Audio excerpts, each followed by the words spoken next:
case against controversial pastor Timothy Omotoso has resumed at the Port Elizabeth High Court. It follows Omotoso's failed application to the Constitutional Court to appeal the decision made to keep the trial in Port Elizabeth.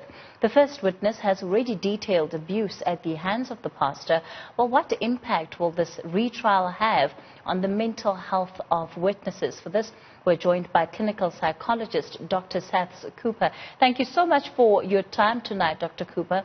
Of course, one of the big issues that many of these witnesses would have had to, or rather not issues, but processes that many of these witnesses would have to undergo is being prepared for the trial. What kind of emotional and mental stress goes into that process? Well, I think any criminal trial, and in fact going to court, is quite a stressful activity. But when you are a witness or in the dock, then it becomes something much more stressful. There are all sorts of issues that start emerging.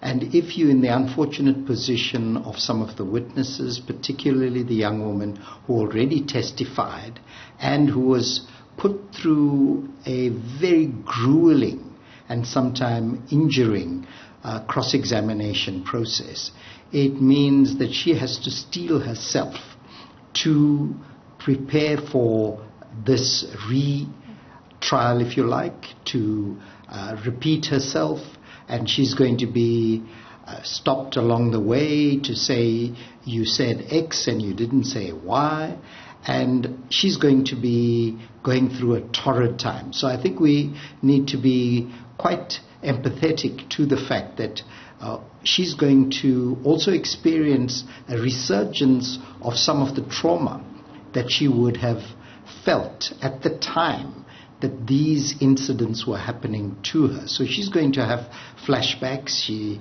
was also somewhat emotional at particular times during the original hearing. And she is somebody who needs our support, needs our ability to understand that she spoke out. She's part of the Me Too movement, saying this will not happen to women and young people, boys and girls out there who are subjected to the kinds of abuse that happens at the hands usually of men.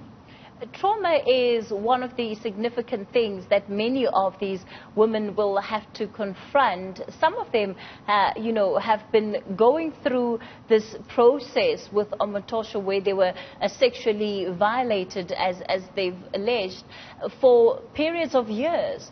What does it take to be adult women to confront the trauma that many would have faced while they were still youngsters and would have had their first sexual encounters with this man?